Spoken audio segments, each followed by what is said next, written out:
Bahanaga high school पाचेरी कड़े चली sex कारबार व्यवहृत कंडम आसला कुआड़ू। बालेश्वर जिला बाहानगा ब्लॉक अधीन बाहानगा हाईस्कल कहानी कहले न सरे। किछि दिन पूर्वे आम गणमाध्यम हाईस्कल पड़िया फतुड़ गंजोड़ राज खबर प्रसारण पर स्कूल कमिटीर निजर तत्परता देखाइथिला।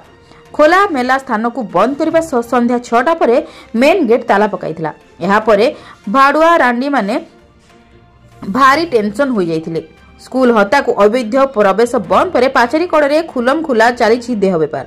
बाहानगा गोपालपुर रास्ता पाख स्कूल पाचेरी कड़े चलुछि सेक्स कारबार। विद्युत कंपानीर 2टी बड़ चक एवं दुकान पछपटे अंधार स्थान में विलंबित राति होउछि कारबार।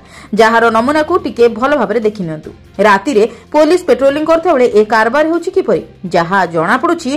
पुलिस बाबू पेट्रोलिंग नाम रे ठंडा पाग देखि कंबल तळे मोबाइल गेम खेलुछन्ती। नहेले मार्केट उपरे दुकान पछपटे व्यवहृत कंडम आसला कुआड़ू। पूर्वर शुणा मिलूला स्कूल परिसर में कारबार चलता।